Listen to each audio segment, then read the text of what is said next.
ఇద్దరు నేతలు నిన్నటి వరకు పాలు నీళ్లలా దోస్త్ మేరా దోస్త్ అనే నినాదంతో కలిసిమెలిసి ముందుకెళ్లారు. కానీ కొన్ని రోజుల నుంచి ఉప్పు నిప్పులా మారిందట ఆ ఇద్దరి నేతల పరిస్థితి.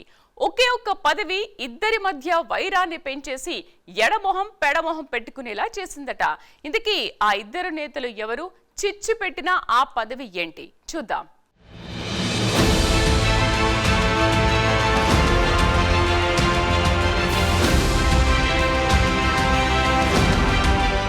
తెలంగాణలో కాంగ్రెస్ ప్రభుత్వం ఏర్పాటై 18 నెలలు గడుస్తున్న హస్తం పార్టీలో పదవుల లొల్లి కొనసాగుతూనే ఉంది. ఎన్నో ఏళ్ల నుంచి పార్టీని నమ్ముకుని పనిచేస్తున్న తమకు కాంగ్రెస్లో తగిన గుర్తింపు దక్కడం లేదని ఆవేదన వ్యక్తం చేస్తున్నారు. కార్పొరేషన్ కాంగ్రెస్ నేతలకు అవకాశం కల్పించాలని డిమాండ్ చేస్తున్నారు.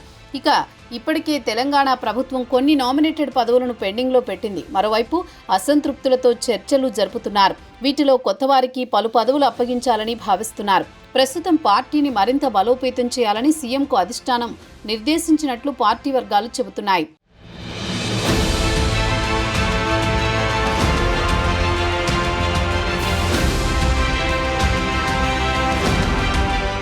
మెదక్ జిల్లాలో 2 అసెంబ్లీ నియోజకవర్గాలున్నాయి. ఒకటి మెదక్ కాగా రెండోది నర్సాపూర్ నియోజకవర్గం.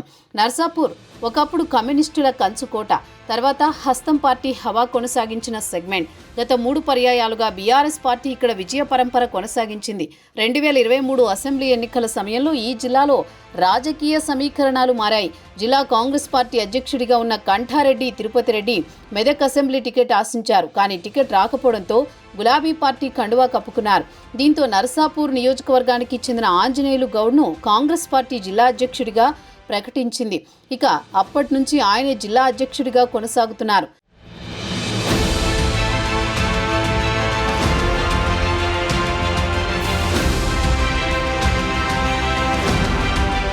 ఇదిలా ఉంటే ఆవుల రాజిరెడ్డి అసెంబ్లీ ఎన్నికల్లో నరసాపూర్ నియోజకవర్గం నుంచి సునీతా లక్ష్మారెడ్డిపై పోటీ చేసి ఓడిపోయారు. కాంగ్రెస్ పార్టీ అధికారంలోకి రావడంతో ఆయన ఓడిపోయిన నియోజకవర్గ ప్రజలకు అందుబాటులో ఉంటూ అన్ని కార్యక్రమాల్లో చురుగ్గా పాల్గొంటున్నారు. తర్వాత కొన్ని రోజులకు నరసాపూర్ నియోజకవర్గానికి చెందిన మహిళా నేత సుహాసిని రెడ్డి జిల్లా గ్రంథాలయ సంస్థ చైర్మన్గా ప్రభుత్వం ప్రకటించింది.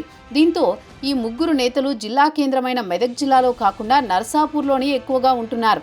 ఈ ముగ్గురిలో ప్రస్తుతం సుహాసిని రెడ్డికి మాత్రమే ప్రోటోకాల్ ఉంది. మిగతా ఇద్దరు నేతలు ఆంజనేయులు గౌడ్, రాజిరెడ్డి పార్టీ పదవుల్లోనే కొనసాగుతున్నారు. నిన్న మొన్నటి వరకు ఎవరి పనులు వారు చేసుకుని కలిసిమెలిసి ఉండేవారు. కానీ ప్రస్తుతం పరిస్థితి మారింది. ఈ నేతల మధ్య మెల్లమెల్లగా విభేదాలు ఏర్పడుతున్నాయి.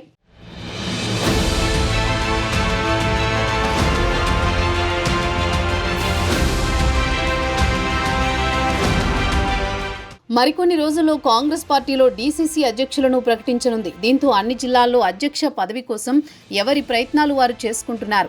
అయితే ఇదే పదవి ఇప్పుడు ప్రస్తుతం జిల్లా అధ్యక్షుడు ఆంజనేయులు గౌడ్, నర్సాపూరు నియోజకవర్గ ఇన్ఛార్జి రాజిరెడ్డి మధ్య అగ్గి రాజేసిందట. మరోసారి జిల్లా అధ్యక్ష పదవి తనకి ఇవ్వాలని ఆంజనేయులు అధిష్టానానికి విజ్ఞప్తి చేస్తుంటే ఈసారి తాను కూడా రేసులో ఉన్నాను అని అంటున్నారట రాజిరెడ్డి.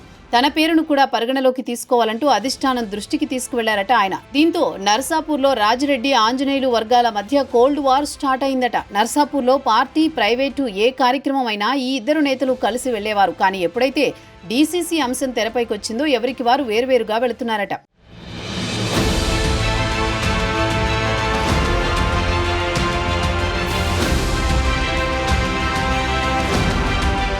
అయితే మొన్నటి వరకు రాజిరెడ్డి తనతోనే ఉండి తన పదవినే గురిపెట్టడాన్ని ఆంజనేయులు జీర్ణించుకోలేకపోతున్నారట. తాను ఎన్నో ఏళ్లుగా పార్టీ కోసం కష్టపడి ఈ స్థాయికి వస్తే ఓర్వలేకపోతున్నారని తన అనుచరులతో చెబుతున్నారట ఆంజనేయులు. దీనిపై రాజిరెడ్డి వెర్షన్ మరోలా ఉందట. తాను ఓడిపోయినా నర్సాపూర్లో పార్టీని ముందుండి నడిపిస్తున్నానని, ఇప్పటికే పార్టీకి బలం పెరిగిందని అంటున్నారట.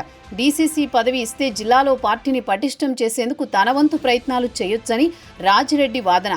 మొత్తంగా నిన్న మొన్నటి వరకు దోస్త్ మేరా దోస్త్ అన్న నేతలు ఇప్పుడు డీసీసీ పదవి కోసం కుస్తీ పడుతున్నారట. మరి అధిష్టానం ఈ సమస్యను ఎలా పరిష్కరిస్తుందో వేచి చూడాలి.